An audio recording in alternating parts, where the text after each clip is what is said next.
mengapa bukan Pancasila yang dijadikan hukum tertinggi di Indonesia? Untuk menjawab pertanyaan tersebut, simak terus video pembelajaran berikut ini. Jangan lupa untuk subscribe, like, dan komen ya.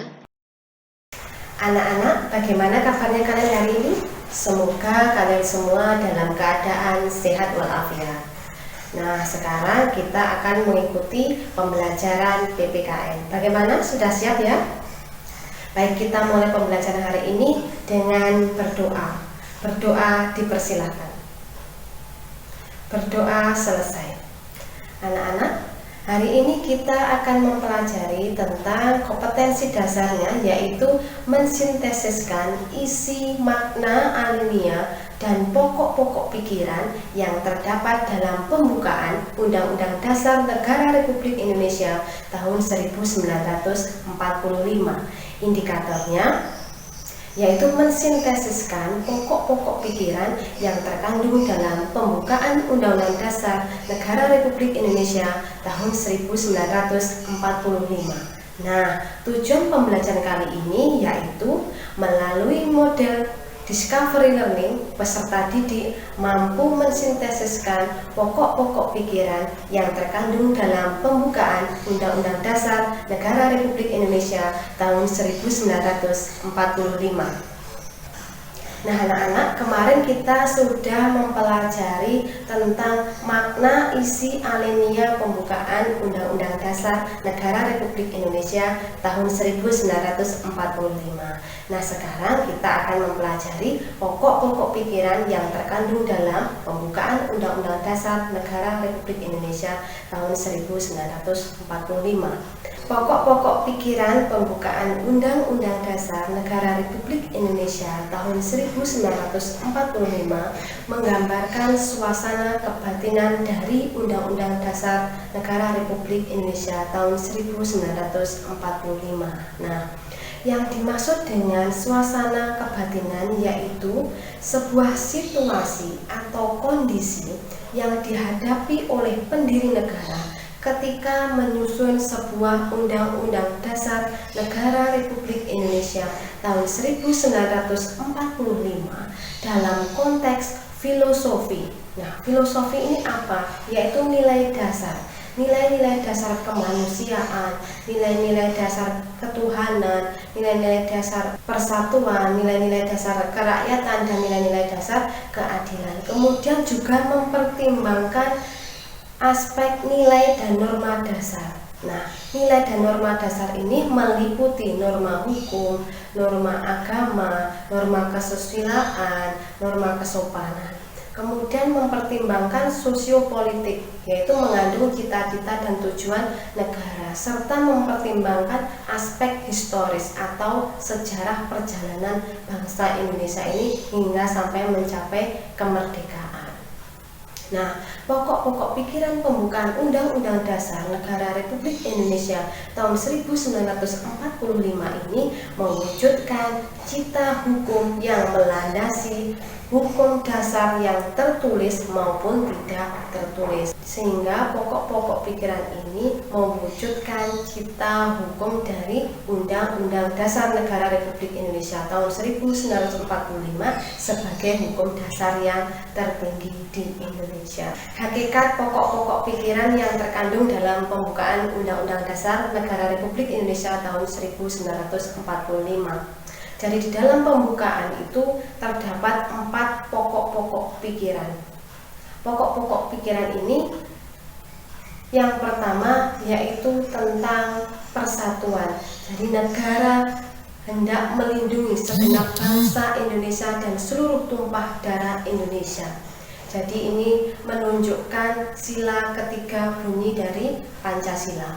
Kemudian pokok pikiran yang kedua yaitu negara hendak mewujudkan keadilan sosial bagi seluruh rakyat Indonesia.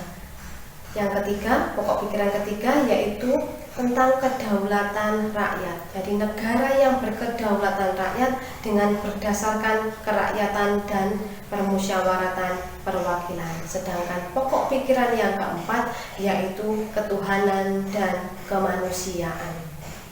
Negara berdasarkan atas ketuhanan yang Maha Esa menurut dasar kemanusiaan yang adil dan beradab.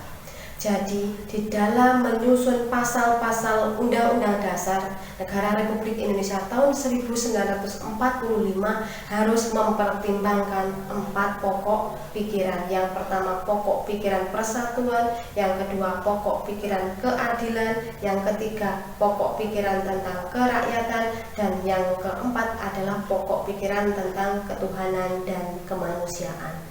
Nah, jika dilihat 4 ini adalah tidak lain bunyi dari sila-sila Pancasila. Baik, saya ulangi lagi. Pokok pikiran yang pertama itu mengandung persatuan. Jadi sila yang ketiga. Kemudian pokok pikiran yang kedua itu menggambarkan tentang keadilan sosial, yang tidak lain adalah bunyi dari sila Pancasila yang kelima.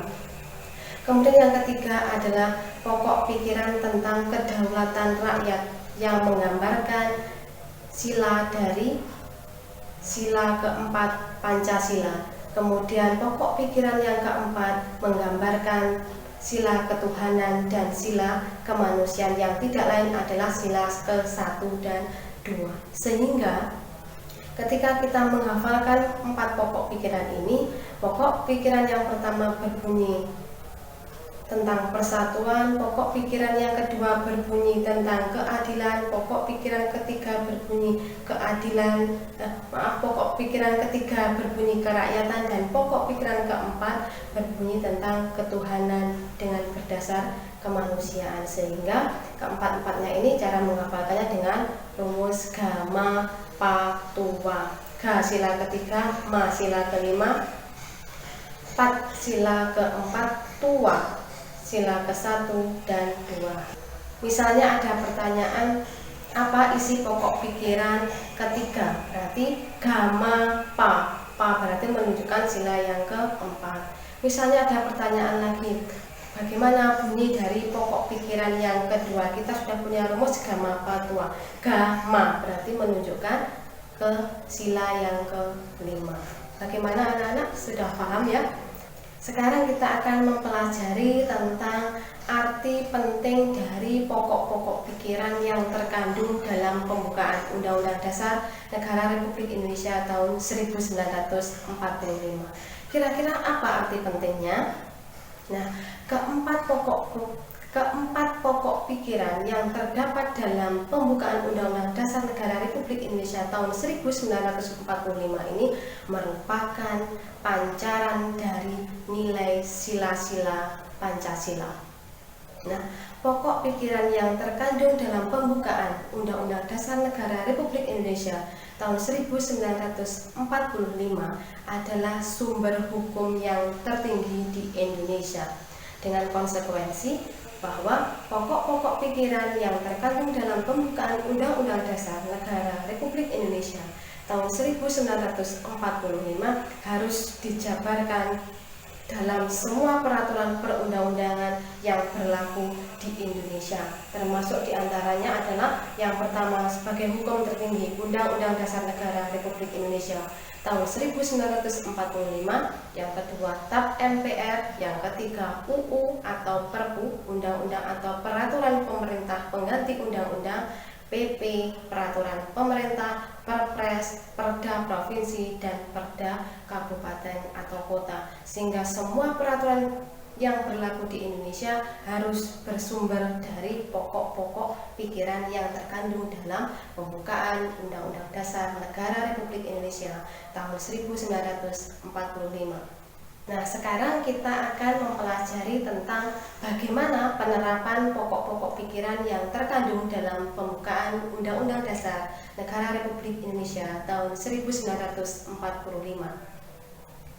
Nah, perwujudan dari pokok-pokok pikiran pembukaan Undang-Undang Dasar Negara Republik Indonesia tahun 1945 berupa aturan dasar dalam menyusun pasal-pasal Undang-Undang Dasar Negara Republik Indonesia tahun 1945 dengan mempertimbangkan pertama nilai persatuan, yang kedua nilai keadilan, ketiga nilai kerakyatan, dan keempat, nilai ketuhanan dengan berdasarkan kemanusiaan yang adil dan beradab.